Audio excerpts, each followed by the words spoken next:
Brooklyn Independent Television.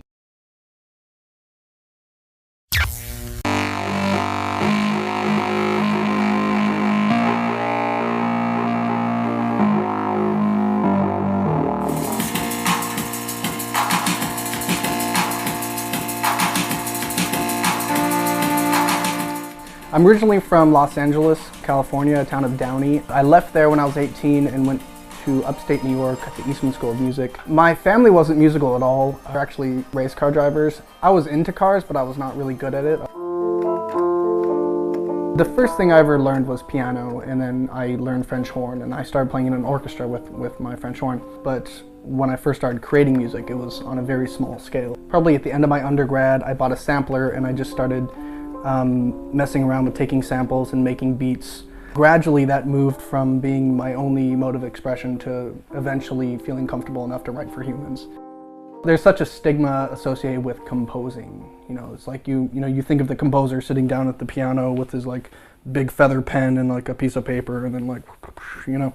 What I do tends to be a bit more kind of pop oriented. Like I tend to just put the two worlds together. So I have a track, like electronic track that's usually techno influenced in some way or drum and bass influenced, and I just have classical instruments that kind of embedded together. Oh my God, I'm sure. It was very hard for me to eventually come to peace with writing songs, because every time I would sit down at a piano or have a guitar or something and try to write a song, it would always just be like, ooh baby. So I stopped doing it and I swore it off for about 10 years. And eventually I kind of got into the whole ridiculousness of writing songs.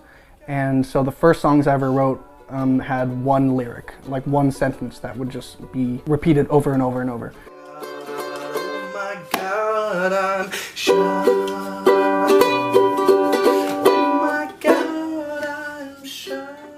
A lot of what I like working with kind of comes from my remixing days. Just juxtaposing these kind of emotionally fraught pieces in a way that is often tender or uplifting or sometimes something that's very uplifting, but done in a way that may be kind of a little more dirgy and sad and kind of morose.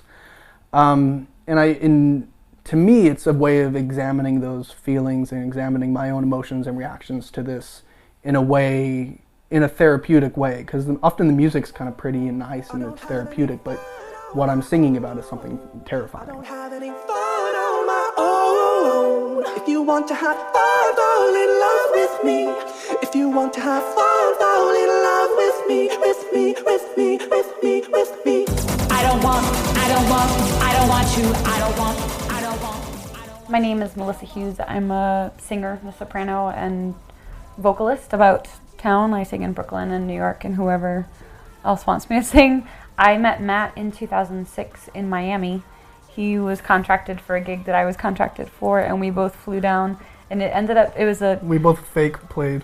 It was a PBS Christian, like Tim Janis, over the top pop special, like pop crossover. I fake played French horn and she fake sang.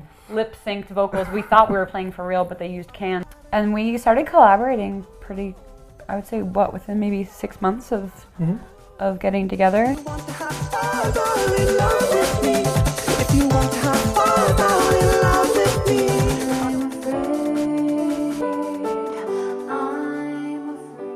Definitely pop influenced, but it's kind of like pop viewed through the eyes of somebody who spent way too much time in a conservatory learning music, and then kind of, I guess, revolted against that and started just writing pretty straight ahead pop stuff.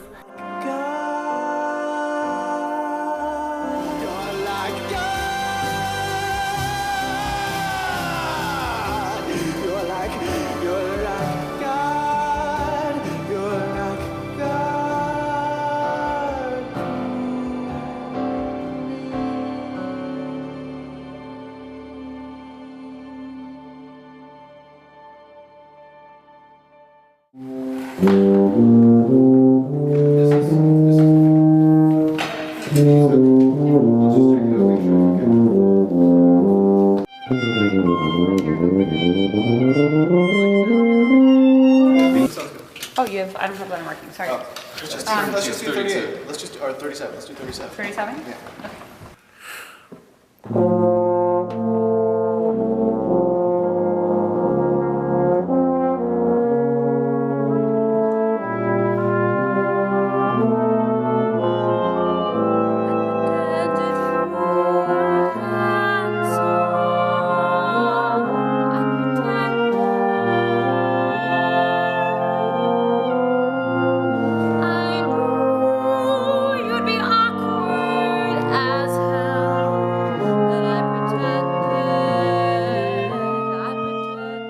I've been working with a lyricist named Royce Favrick, who we're working on a collection of songs currently titled IXXX, and they're a series of like songs that are kind of about uncomfortable sexual experiences.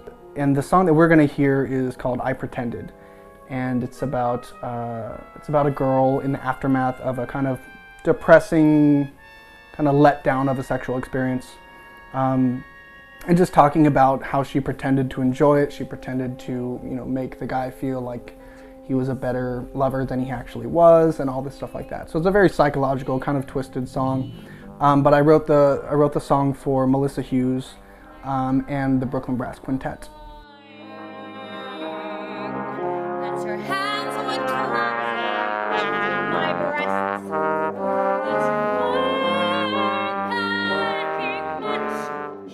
What I like about writing opera, you can really juxtapose a lot of conflicting emotions, and I feel like there's also something about the human voice that speaks very directly to people.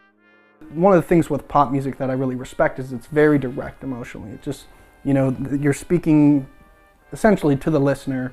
In an opera, it's not really that. It's usually a story going on, and it's often in a completely different language, and it's sung in a way that it's really hard to understand the words. So it's not so much about communication traditionally. What I've been doing with pop music and opera is kind of trying to bring back that communication into it, try to make the emotional message, the dramatic message, just way more direct so that it impacts the people,